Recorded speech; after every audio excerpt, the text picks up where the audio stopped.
പ്രിയപ്പെട്ട കൂട്ടുകാരെ, അമ്പാട് സെസ്സിലേക്ക് ഒരിക്കൽ കൂടി എല്ലാവർക്കും സ്വാഗതം. അപ്പോൾ നമ്മൾക്ക് ഇന്നിവിടെ ഒരു വെറൈറ്റി ചിക്കൻ ആക്കിയാലോ? ആക്കാം.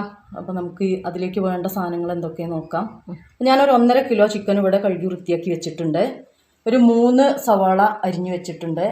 2 തണ്ട് കറിവേപ്പിൻ്റെ ഇല, 50 ഗ്രാം ഇഞ്ചി ഉണ്ട്. ഇതിൽ ഇഞ്ചി കൂടുതൽ വേണം. അതിൽ ഇഞ്ചിയും വെളുത്തുള്ളിയും സമമാണ് വേണ്ടത്. ഒരു 50 ഗ്രാം വെളുത്തുള്ളി ഉണ്ട്. പിന്നെ ഒരു 2 പച്ചമുളകാണ് കീറി വെച്ചിട്ടുള്ളത്. പിന്നെ മുളക് പൊടി, മഞ്ഞൾപ്പൊടി, വെളിച്ചെണ്ണ. ഇനി നമുക്കിത് തയ്യാറാക്കേണ്ടത് എങ്ങനെയെന്ന് നോക്കാം. അതിലേക്ക് ഒരു ടീസ്പൂൺ മഞ്ഞൾപ്പൊടി, 1 ടീസ്പൂൺ പോലെ ഒരു 1.5 ടീസ്പൂൺ മഞ്ഞൾപ്പൊടി ചേർത്തിട്ടുണ്ട്. ഒരു 4 ടീസ്പൂൺ മുളക് പൊടി ചേർക്കുന്നുണ്ട്.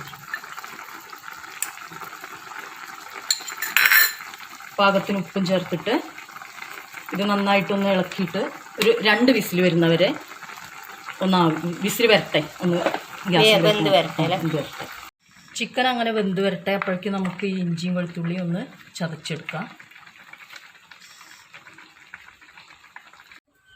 നമ്മൾ ചിക്കൻ 2 വിസിലൊക്കെ വന്ന് വെന്ത് റെഡിയായിരിക്കുന്നുണ്ട്. ഇനി നമുക്ക് ഇതിൻ്റെ ബാക്കി എന്താ ചെയ്യേണ്ടതെന്ന് നോക്കാം. അപ്പോൾ അതിനായിട്ട് ഞാനൊരു ചട്ടി അടുപ്പത്ത് വെച്ചിട്ടുണ്ട്. അതിലേക്ക് കുറച്ച് വെളിച്ചെണ്ണയാണ് ഒഴിച്ചു കൊടുക്കുന്നത്. വെളിച്ചെണ്ണയാണ് അതിന് കൂടുതൽ രുചി കിട്ടുക, അതുകൊണ്ടാണ് വെളിച്ചെണ്ണ എടുത്തിട്ടുള്ളത്. ഈ വെളിച്ചെണ്ണ ഒഴിച്ചൊന്ന് ചൂടായി ഇതിലേക്ക് ഞാൻ ഈ സവോള അരിഞ്ഞു വെച്ചത് ചേർത്ത് കൊടുക്കുകയാണ്.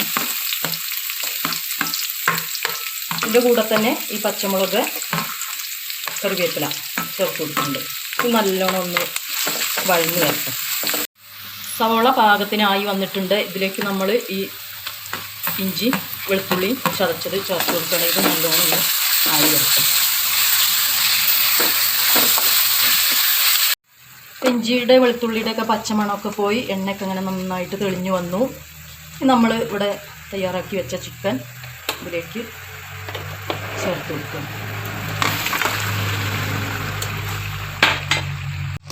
വെള്ളമൊക്കെ നന്നായി വറ്റി ചേർന്ന് വരട്ടെ. അപ്പം ഇതിൽ എന്തിൻ്റെ ഫ്ലേവറാണ് മുമ്പിൽ നിൽക്കുക? ഇതിൽ വെളുക്കും ഗാർലിക്കിൻ്റെ നിൽക്കും. നന്നായിട്ട് വറ്റി വരട്ടെ. ഇനി ഒന്നും ചേർക്കാറില്ല. ഇനി ഇത് നമ്മൾ നല്ലോണം വറ്റിയിട്ട് കഴിഞ്ഞിട്ട് ഇതിൻ്റെ മുകളിലൊരു കുറച്ച് കറിവേപ്പില നമുക്ക് ഇഷ്ടം പോലെ വാങ്ങിക്കാലോ. കറിവേപ്പില ഇട്ട് കൊടുക്കുക മാത്രമേ ചെയ്യുള്ളൂ. വേറെ ഒന്നുമില്ല ഇതിൽ. മല്ലിപ്പൊടിയോ മസാലപ്പൊടിയോ കുരുമുളക് പൊടിയോ ഒന്നുമില്ല. അപ്പം അങ്ങനത്തെ പൊടികളൊന്നും ഇഷ്ടമില്ലാത്തവർക്ക് ഈ വെറൈറ്റി ചിക്കൻ ഒന്ന് നോക്കാവുന്നതാണ് അല്ലേ? അതെ അതെ അതെ. ഈ ചിക്കൻ അപ്പോൾ കൂടുതൽ സമയം എണ്ണയിൽ ഒന്ന് കടന്ന് വഴന്ന് വരേണ്ടി വരും അല്ലേ? മറ്റേതിനെ വേറെയുള്ള ചിക്കൻ കറികളെ അപേക്ഷിച്ച് ഇത് കുറച്ച് കൂടുതൽ സമയം. മസാലപ്പൊടികളൊന്നും ഇടാത്തതുകൊണ്ട് ഇഞ്ചിയും വെളുത്തുള്ളിയുടെയും ഇതിൽ കടന്നിട്ട് നന്നായിട്ട് വലിഞ്ഞു വരണം. അതായത് നമുക്ക് വലിഞ്ഞു വന്നു. ഇതിൻ്റെ മുകളിൽ നമുക്ക് കുറച്ച് കറിവേപ്പിലയും കൂടി ഇട്ട് കൊടുക്കാം. വെളുത്തുള്ളിയുടെ മണം വരുന്നു. വെളുത്തുള്ളിയുടെ മണം തന്നെയാണ് നമുക്ക് അതിൽ. നമ്മുടെ ചിക്കനും കൂടെ റെഡിയായി.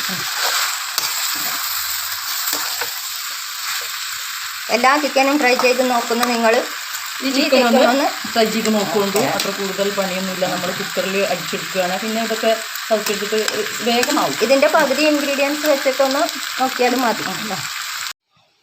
നമ്മളെ വെറൈറ്റി ചിക്കൻ ഇവിടെ റെഡി ആയിട്ടുണ്ട്. എല്ലാവരും ഇതൊന്ന് പരീക്ഷിച്ച് നോക്കൊണ്ടു. അപ്പോൾ അടുത്തൊരു വീഡിയോയുമായിട്ട് വരുന്നത് വരേക്കും എല്ലാവരോടും ബൈ.